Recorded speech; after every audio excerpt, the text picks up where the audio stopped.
Hi everyone, welcome to the Bridge the Gap series. I'm Suki from Global Bridge, and today I'm joined by Chloe from UCL, who's going to run us through a mini philosophy taster session. Hi everyone, my name's Chloe and I work at UCL. I work in UCL's Access and Widening Participation Office, and what that means is we look to get the student body at UCL more representative. So we work with students from state schools and our priority groups to help them access UCL, give them information, advice and guidance about university and how to get there. And today we're here to wish happy birthday to this guy, but who is he and what is his importance to UCL? So this guy is Jeremy Bentham, and Jeremy Bentham's born on the 15th of February in 1748. And he's significant to UCL because he founded the University of London, which UCL is a part of. So for a bit of context on who Jeremy Bentham is and a bit about his life. So he dies in 1832, age 84, and he lives quite a long life and lives through a lot of really major world events that are happening. So between 1748 and 1832, we've got the American Revolution, the French Revolution, the Haitian Revolution happening. So there's all sorts of things happening across the world. People are overthrowing the old ways of leadership. And as you can imagine, there's lots of new ideas floating around. People are thinking about how the world's going to be run in the future. As well as this, you see a mass expansion of China happening at the same time. So China's economy massively expands, its population trebles, and with more people and more technology, lots of ideas pop up about, again, how the world's going to be run. So you can see this happening on a worldwide scale. And in Britain itself, the Industrial Revolution begins in 1760. So again, new technology, new ways of working, and a lot of changes for the ordinary working person. And Jeremy Bentham is living through all of this and seeing all of this happen. So what's significant about this? Well, Jeremy Bentham is also an ethical philosopher. So I'm going to give you a minute to think about what an ethical philosopher is and what an ethical philosopher does.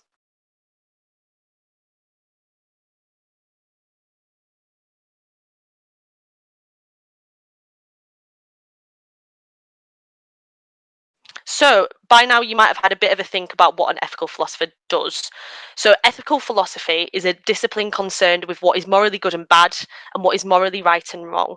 And this is significant because Jeremy Bentham throughout his career is thinking about a lot of things in this context. So as we remember, he's born in 1748, a long time ago now, but this is when a lot of changes are happening in terms of the rights of women. So Jeremy Bentham advocated for equal rights for women and the right to divorce. He also advocates for an end to slavery, which is a really big deal because this is round about the time that slavery in the British Empire starts to be abolished. So in 1807, you see the slave trade in the British Empire abolished, but it wasn't until about 1838 that a lot of slaves were freed from the East India Company. So you can see this all changing within this guy's lifetime. And one of the things that Jeremy Bentham is really well known for is his moral or ethical system called utilitarianism, which essentially means that he's interested in creating the greatest amount of good for the greatest number of people. Now, don't worry if you don't know what that means yet, because in today's session, we're going to be unpicking something that we call a thought experiment to understand what this means in a real world context. So just a little fun fact about Jeremy Bentham as well is that his body currently sits in UCL Student Centre. So basically what you're seeing here is Jeremy Bentham's body that's been embalmed. They've put his clothes back on him and they've stuck a wax head on him as well. So that's his real body and you can go and see it today at UCL Student Centre. So moving back to talking a bit about UCL. So as we remember, 1748, Jeremy Bentham's born, and then he founds the University of London in 1826, making it England's third oldest university. UCL is set up in the spirit of Jeremy Bentham's system, utilitarianism. So we wanted to create the greatest good for the greatest number of people, which gave UCL a really forward-thinking approach to admissions. So previously at universities like Oxford and Cambridge, it was only really meant for a certain type of rich white man to go to university, and eventually most of them will become part of the church and work in the clergy. But UCL was the first university to admit students regardless of their background and women on equal terms with men, which is much better for a university because it allows lots of thought to generate around from the population. So maybe we're going a bit fast there. Let's go back to what is a university. What we keep throwing this term around. What does a university mean to you? What do you think happens in universities and who do you think goes? I'm going to give you a moment to think about it.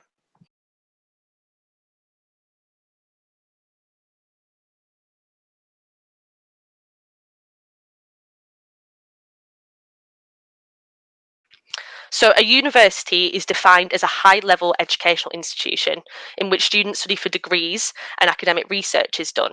So going back to thinking about Jeremy Bentham in 1826 setting up the University of London, he wants to set up somewhere where people are going to learn more, gain some knowledge about a specific subject, and then they're also going to do some research, and maybe they're going to come up with new ideas that get actualized into real life. So that's all the kind of things that are happening in universities. And what can you study in universities? What kind of subjects? Well, the short answer is absolutely loads. So I've provided some examples up here of a range of subjects that you might not have heard of before. So you can study archaeology, which is a subject that's concerned with very old things. So when you think about someone maybe digging up dinosaur bones and working out what dinosaurs looked like, that's happening through archaeology. And it's also used for the study of history throughout time. We have a new degree at UCL called Robotics and Artificial Intelligence, which in contrast is a very new forward thinking degree. So thinking about how we maybe work and construct robots and how we work and construct AI and how it can kind of help human development. I've got some ones here as well. So we've got fire and leadership studies. So you might study this if you're interested in going to the fire or emergency services. And we've also got the BA comedy writing and performance from Salford University. A lot of students can't believe that this is an actual degree that you can study for 3 years, but you absolutely can. And you can perhaps learn to become a comedian from that degree. So as you can see, there's a lot of different things you can study. And at UCL alone, we offer more than 400 programs. So we consider ourselves to be something called a multidisciplinary university, which basically means that we've got a lot of subjects and often they overlap with different things. So you could study maybe chemistry and French in the same degree at UCL. So the main point of today is to talk about what it's like to think like a university student. And that's what we're going to unpack through thinking about Jeremy Bentham, thinking about his ethical philosophy, and using some of these skills that we've got to help us. So a university student will need things like critical thinking, some curiosity, some creativity, and the ability to discuss and debate with your classmates. So that's what we're going to put to the test now. And we're going to do it through something called a thought experiment. So you might have heard of the trolley problem before. The trolley problem is a thought experiment that was set up by someone called Philippa Foot in 1967. And what the trolley problem aims to do is to put a theory like utilitarianism into a real world context so we can understand it better. So you can see what the trolley problem looks like from this image on the screen. And what you can see is 5 people tied to a track and 1 person tied to the other side of the track and someone with a lever. But what does this mean for utilitarianism? So I want you to imagine that there is a trolley coming down the tracks ahead and there are 5 people tied to the tracks that are unable to move. The trolley will continue coming and will kill the 5 people. There is nothing you can do to rescue the 5 people except that there is a lever. If you pull the lever, the train will be directed to another track, which has 1 person tied to it. So you have 2 choices. A, you do nothing and the 5 people will die. Or B, you pull the lever, save the 5 people, but that 1 person will die. So have a think about this situation. Imagine you were really there, stood next to this lever. What would you do and why? And I'm going to give you a moment to discuss.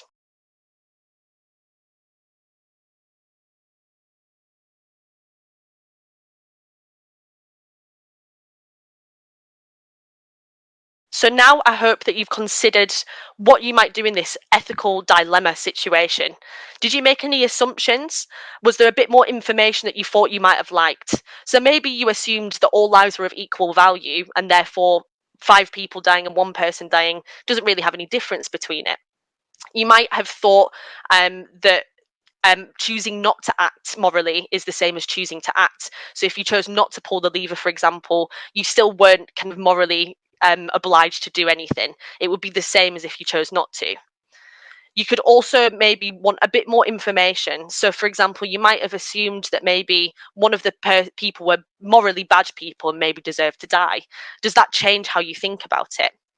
And some of the things that is really common in thought experiments is having some adaptations that might change how we think about it.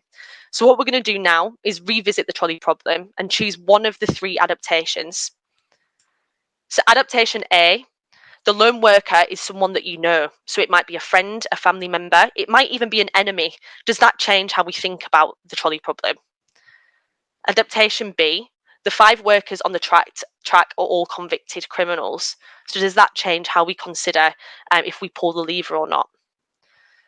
Adaptation C, The lone worker is on a bridge above the track with you, and he's large and heavy enough that if you pushed him onto the path of the trolley, he would stop its progress and the 5 workers would be saved.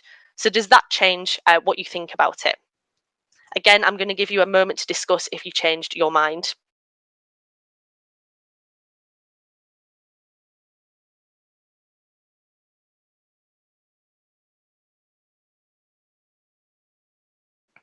So coming back to the trolley problem, hopefully you've had some exciting, potentially quite funny discussions if you chose adaptation C. And now you've got a sense of what Jeremy Bentham was talking about.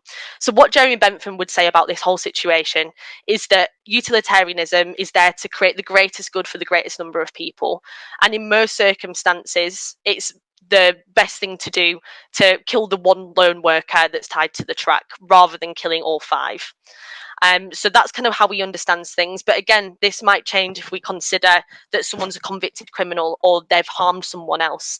You can see it's not exactly a perfect example, but today you've all kind of instigated those skills of curiosity, critical thinking, and hopefully had some discussions that help you to think like a university student, which is exactly what Jeremy Bentham intended. So thank you so much for listening. If you want any more information, you can get in touch with UCL. Wow, that was really great. Thanks, Chloe. So that's everything for today. We hope you enjoyed the session, and we'll see you next time. Bye.